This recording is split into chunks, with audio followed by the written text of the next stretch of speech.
Hi, everybody. This is day 1340, I believe so. Just amazing things happening today. Happy Palm Sunday. So let me see if I'm on, if it's working. It looks like it. Okay, so I can see all of your questions and comments. Absolutely. So today,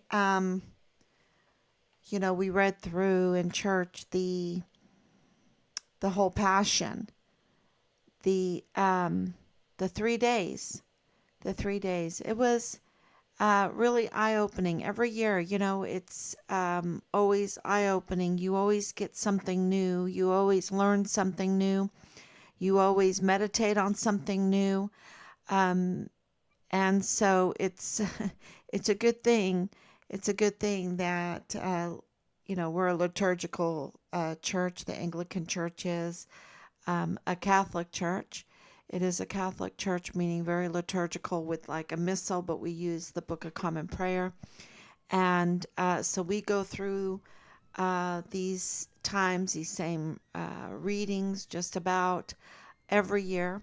Every year. So this was really different again this year, even though you read the same passion, the same 3 days, and you learn new things from it. So I wanted to share that with you while we're waiting for people to come on.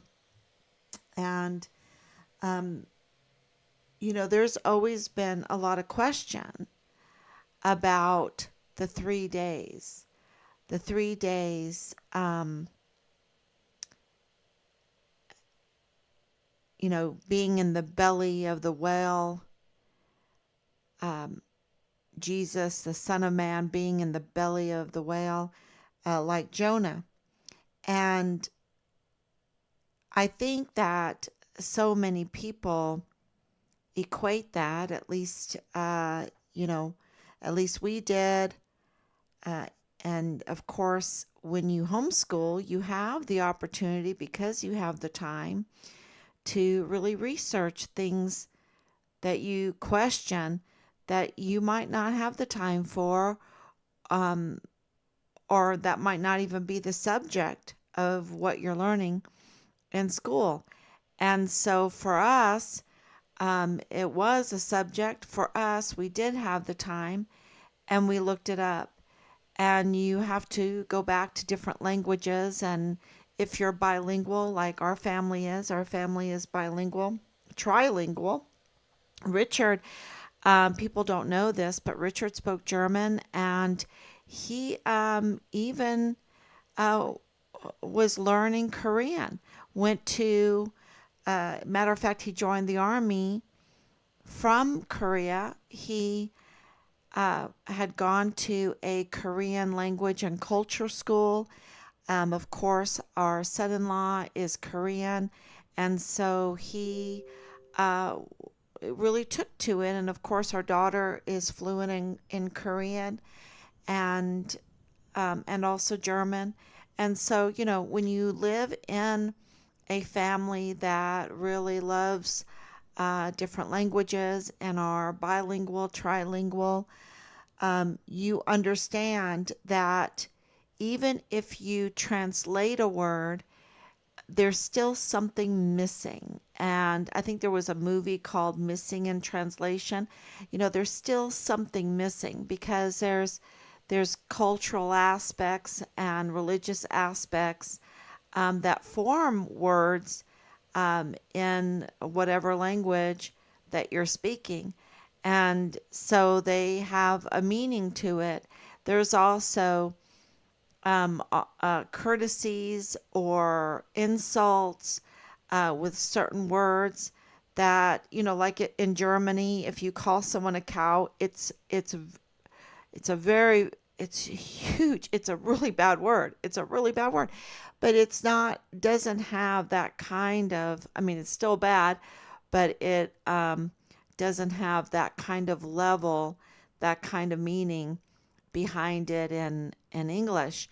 And so, you really, when you're studying the meaning of something like biblical passages, you really need to look at the different languages. And if you can go back to uh, the the Hebrew language of it, or the Armenian language of it, or you can even use the Luther Bible, which is German. Of course, different translations of the English Bible. You can use commentaries.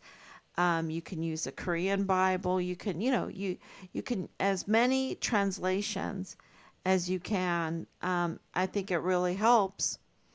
And this 3 days, the 3 days in the heart of the earth, 3 days in the heart of the earth, the Son of Man would be.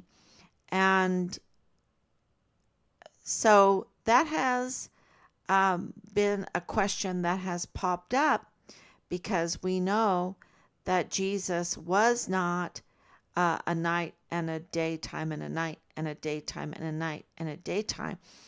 And in the tomb, right? We know that. Um, so what was meant by the 3 days in the heart of the earth, right? What did that entail? And does it have anything to do with understanding Richard's case, giving energy, giving a stand, making us stronger to stand against the evils that we're standing against in Richard's case? Because it's very serious when we're talking about a chief medical examiner that's not even an American citizen, in a judicial position, put there with the help of Representative Veronica Escobar and the State Department. Um, how did that happen with the commissioners, the county commissioners? You know, where that leads to is serious criminal activity.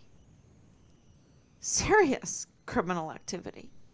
And there's serious criminal activity all over this case. I mean, this case is intertwined with a Walmart mass shooting, with the Walmart mass shooting is intertwined with ATF and arms trafficking and brown tip bullets and 85,000 missing children. I mean, this is, and narcotics trafficking seems like a little thing in all of this. So it is really serious. And so how does having a foundation and understanding Easter, right? Passion Week that we're coming up, because today was Palm Sunday, is Palm Sunday, and coming into those 3 days, and what significance do they play in our lives now and in the past and in the future? What do they mean to us? And I think that it means a lot, because in the heart of the earth, the Son of Man, clearly, when you delve into a Bible study and a language study, it means, because what did Jesus say? And I have it right here. He said, when Christ said to the chief priests and captains of the temple who had come out to take him. Okay, so that was Thursday night, Friday night, Friday night, meaning the kind of like the January 25th, 26th. It was the 26th in the nighttime when they came out to get Richard, came out to frame him, came out to set him up, to discredit a whistleblower with a false, a fake, an unjust, an illegal DWI charge. So that he was exonerated for on July 9th, 2020. Want to make that clear. But because Alma Trejo needs to be credited for having some sense and all of that, because she is running for district attorney there in El Paso. And the district attorney, Bill Hicks, right now is illegal. He's an illegitimate district attorney. Absolutely illegitimate. So I think that because he didn't even know how, well, he did know how, but he had conflicts of interest. He was representing Purchase Funeral Homes, which is witness. They are witness in the Walmart mass shooting. And he was representing them until he was signed, well, took his oath illegally, because he didn't sign his anti-bribery statement before he took his oath, which makes him an illegitimate DA. And that's not me saying it. That's what's been reported, and I think that he was even asked that day before yesterday, did you not take your oath of office properly? Are you illegitimate? I mean, I hope they ask him that question, because he is.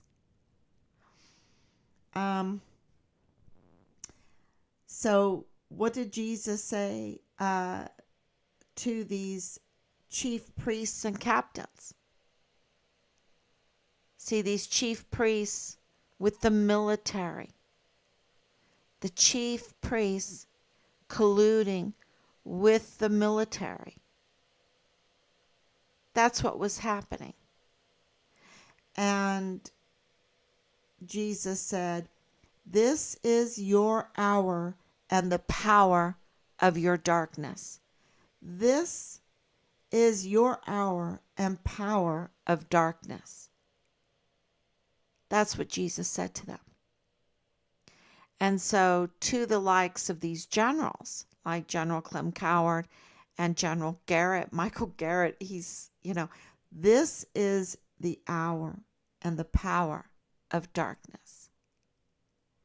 And that's to Jake Jakovitz, and that's to David Stewart, and that's to Sean Bernabe and Donna Martin and Patrick Matlock.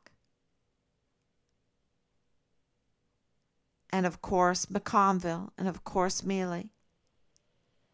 And we have 44 four-star generals and admirals that have betrayed us, that are serving foreign and domestic enemies, because they are in the power of darkness. That's very clear. And at that moment, so very early in the morning, when it was night, on Friday, Good Friday, was when the 3 days started. Okay? That betrayal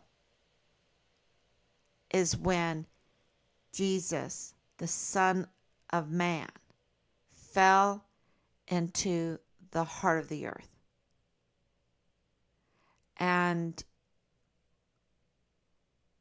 he was in that power of darkness.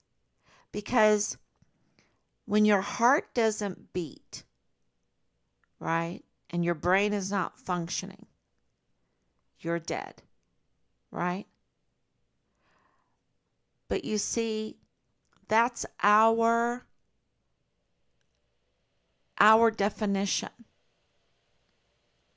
But when you have a heart of stone, when you have a heart of stone and you've given over your thoughts to darkness, you're also dead. You're a dead man walking, right? You're a dead man walking. You're just a zombie. You're just a zombie. You're in darkness. And so for God, because Jesus is God, he fell into the heart of the earth, into the hands of men that were dead men walking. And this is death. And that happened early Friday morning and continues. And I hope that makes sense. That he was in the hands of dead men walking.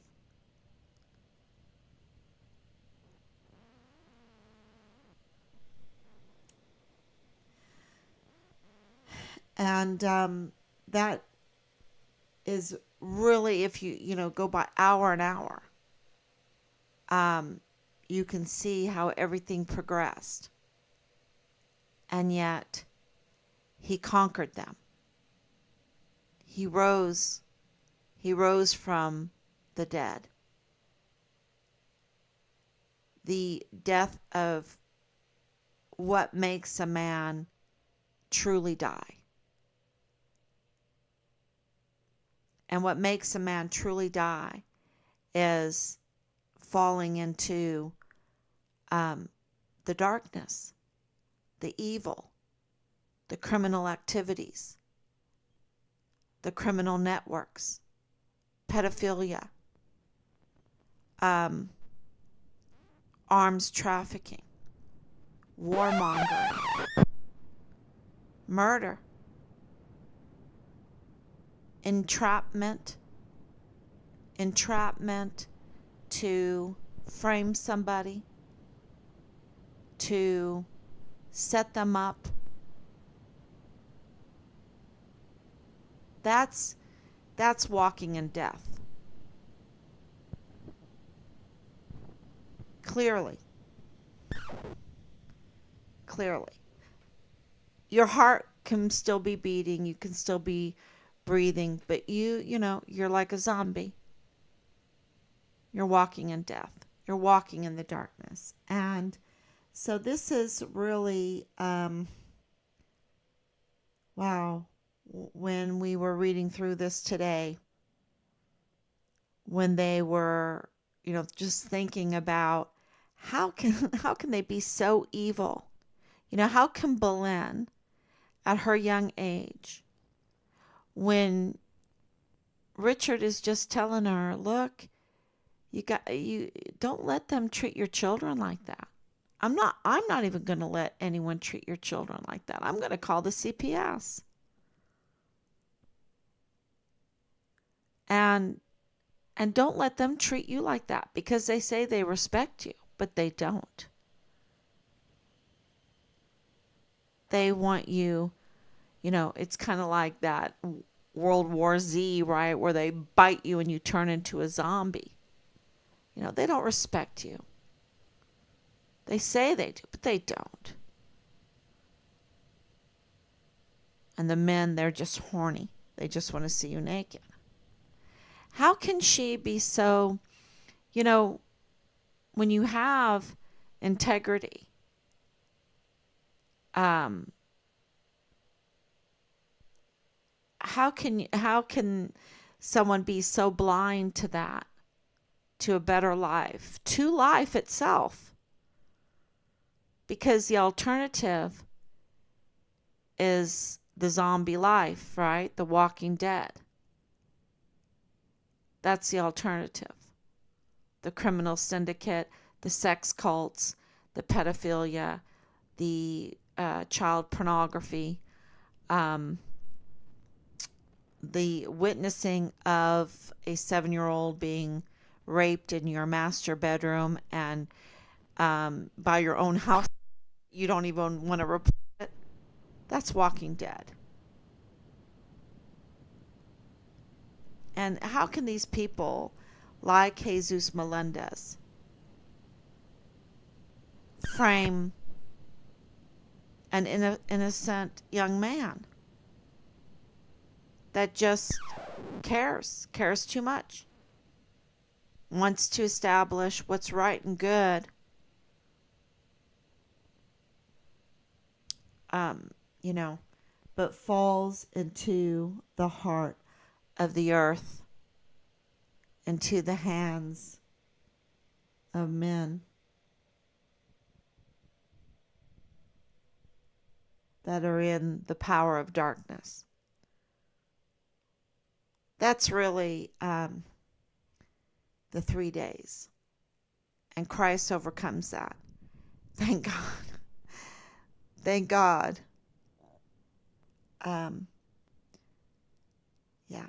So we're looking really forward to celebrating this Easter, this celebration that the darkness, the power of darkness, is conquered, that we have victory, and that life is much more than a heart beating,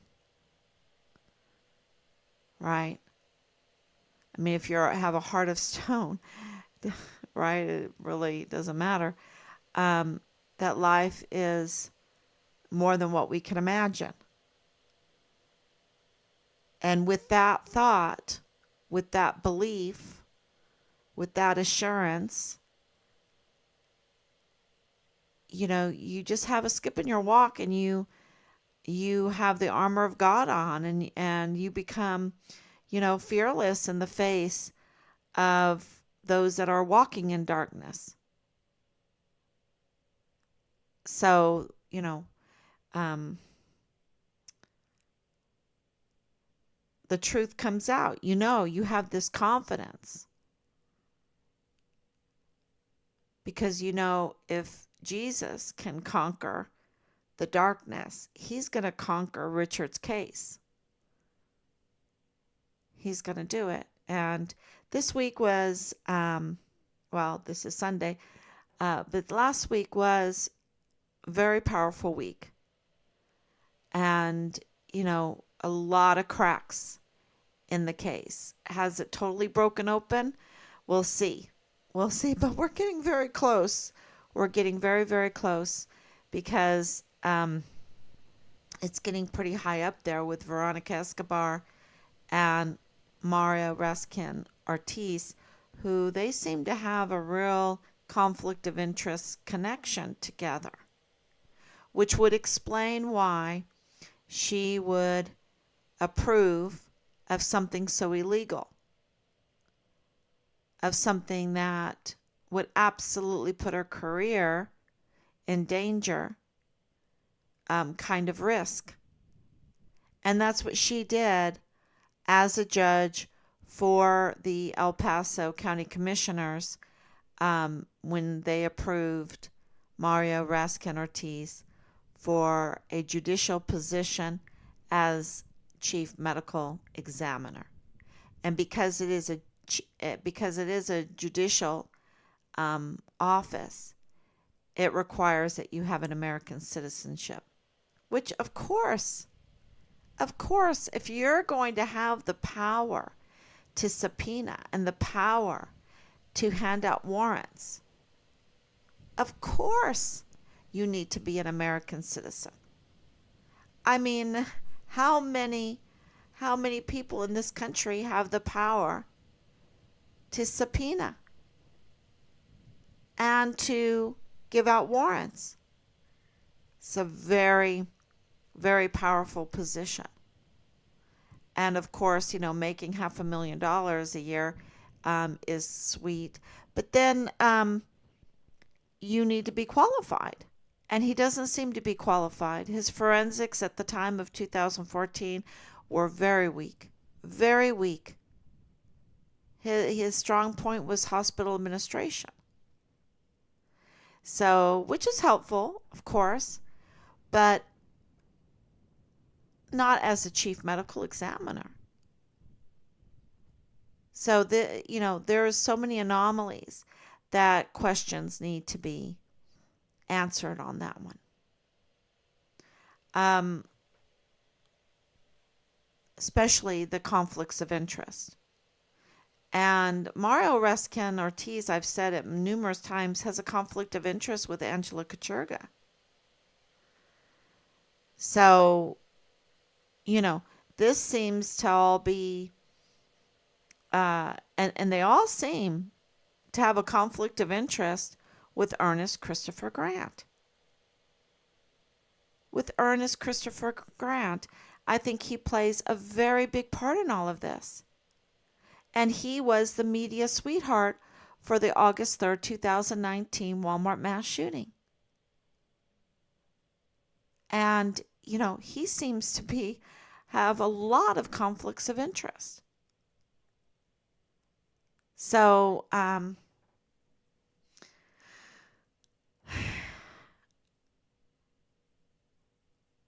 it's just a matter of time before this all cracks open. And because of the institutional support that has been growing and growing, and this week some major institutional support, which means, what do I mean by that? Law enforcement agencies realizing that they were lied to and looking into the foul play. Absolutely.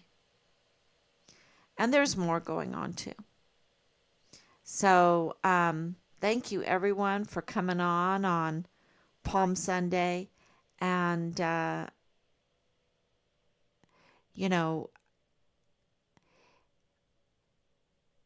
tomorrow is probably going to be some really breaking news because Team Fine Richard Halliday is really looking into some major tampering that has become very, very evident. Major tampering. And it's so sad. It's so sad that people are willing to commit that kind of level of crime. The crime is just absolutely horrendous. And there's a breach in security at Fort Bliss. And Major General Eisenhower right now, who's the commanding general of Fort Bliss, that's not his concern. His concern is not his soldiers, his service members. So if you are a soldier, if you're a service member on Fort Bliss right now, I would say something my Oma would tell me, selbst ist der Mann. I don't know if you understood that. It doesn't translate totally, but it means self is the man, meaning protect yourself. If you need something done, you need to do it yourself. And you need to protect yourself because Major General Eisenhower doesn't care. There's a breach at Fort Bliss and he doesn't care. The JAG office, there's a breach. They are working unlawfully and he doesn't care. He doesn't care. He has betrayed his oath and he is absolutely serving. What is this? This is your hour and power of darkness.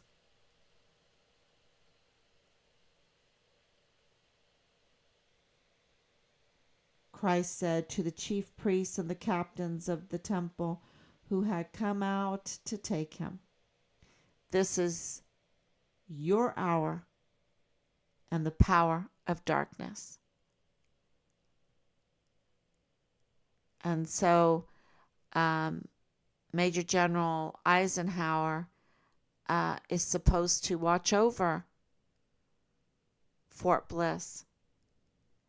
And He's in the darkness, and the breach remains, and the injustice remains, and our service members, our assets, um, our country is hurt, is at risk. That's very, very clear. So thank you so much. God bless you. And I will be back tomorrow, God willing. Bye bye.